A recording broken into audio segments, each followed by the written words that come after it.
Hi, Jordan. We're going to look at your strengths. And Oh, great. so what we're looking at here, my friends, is where Jordan is best, but not just Jordan, but all of us, right?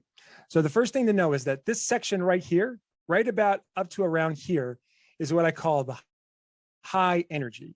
When we do everything with these strengths in mind, consciously, on purpose, our energy is high, our joy is high, our resistance is low, our hesitation is low. When we are doing everything with these top strengths, we are ultimately connecting our way. We're inspiring people our way.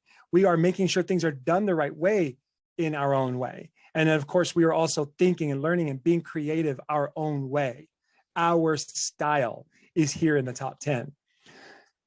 When it gets down to this section here, right around here, this is what I call the meh zone. It's boring. It's like, okay, sure, empathy is good, but I would rather use woo or positivity to connect with people. Sure, empathy is nice, but this is way cooler.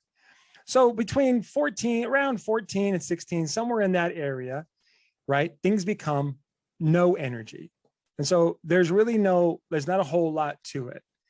But the more important thing to point out is this right here, these bottom ones, right around 25, 26, 27-ish, down to 34.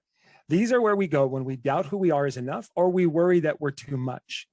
So for example, when Jordan is worried that telling the truth might be too much for people, right? When she thinks that might be just a little too much for others, then she goes into achiever, right? Which is ultimately making it about her. When a person has achiever low, to de-energize them is to make it about them. And so ultimately for her, it's telling the truth and make it uplifting and enthusiastic. And even no matter what it looks like, it is always a good thing because of course, connectedness, right? All things happen for a reason.